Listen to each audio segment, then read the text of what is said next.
Shalom à tous, dans le beau nom de Yahweh, l'Élohim d'Israël pour toujours. Amen. Nous continuons la lecture dans Bereshit. Bonne écoute. Aujourd'hui, lecture du chapitre 4 pour la paracha Bereshit dans le livre de Bereshit, premier livre de la Torah.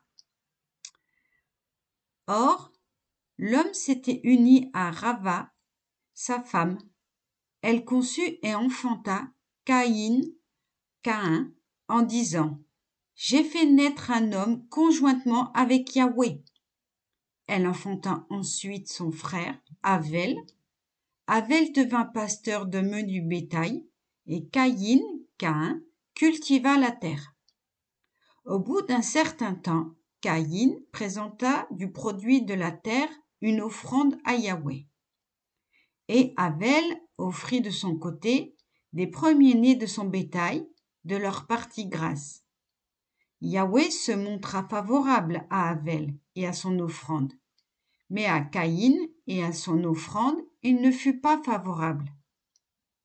Caïn en conçut un grand chagrin, et son visage fut abattu. Yahweh dit à Caïn: Pourquoi es-tu chagrin? Et pourquoi ton visage est-il abattu? Si tu t'améliores, tu pourras te relever. Sinon, le péché est tapi à ta porte. Il aspire à t'atteindre, mais toi, sache le dominer. Caïn parla à son frère Avel, mais il advint, comme ils étaient au champ, que Caïn se jeta sur Avel, son frère, et le tua. Yahweh dit à Caïn: Où est Avel, ton frère? Il répondit: Je ne sais. Suis-je le gardien de mon frère? Elohim dit: Qu'as-tu fait? Le cri du sang de ton frère s'élève jusqu'à moi de la terre. Eh bien, tu es maudit à cause de cette terre qui a ouvert sa bouche pour recevoir de ta main le sang de ton frère. Lorsque tu cultiveras la terre, elle cessera de te faire part de sa fécondité. Tu seras errant et fugitif par le monde. Caïn dit à Yahweh: Mon crime est trop grand pour qu'on me supporte. Vois, tu me proscris aujourd'hui de dessus la face de la terre, mais puis-je me dérober à ta face? Je vais errer et fuir par le monde, mais le premier qui me trouvera me tuera. Yahweh lui dit: Aussi quiconque tuera Caïn sera puni au septuple. Et Yahweh le marqua d'un signe pour que personne, le rencontrant, ne le frappât. Caïn se retira de devant Yahweh et séjourna dans le pays de Nod, à l'orient d'Éden. Caïn connut sa femme, elle conçut et enfanta Enoch.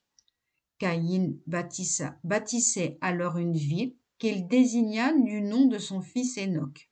Enoch devint père d'Irad, celui-ci engendra Mehujaël, qui engendra Lamech. Lamech prit 2 femmes, la première nommée Ada et la seconde Silla. Ada enfanta Jabal, souche de ceux qui habitent sous des tentes et conduisent des troupeaux. Le nom de son frère était Jubal. Celui-ci fut la souche de ceux qui manient la harpe et la lyre. Silla, de son côté, enfanta Tubal-Caïn, qui façonna toutes sortes d'instruments de cuivre et de fer, et qui eut pour sœur Naama. Lamech dit à ses femmes: Ada et Silla, écoutez ma voix. Femmes de Lamech, prêtez l'oreille à ma parole. J'ai tué un homme parce qu'il m'avait frappé, et un jeune homme à cause de ma blessure. Si Caïn doit être vengé 7 fois, Lamech le sera 77 fois. Adam connut de nouveau sa femme, elle enfanta un fils et lui donna pour nom Seth, parce que Elohim m'a accordé une nouvelle postérité au lieu d'Avel, Caïn l'ayant tué. À Seth, lui aussi, il naquit un fils. Il lui donna pour nom Énos. Alors, on commença d'invoquer le nom de Yahweh. Amen.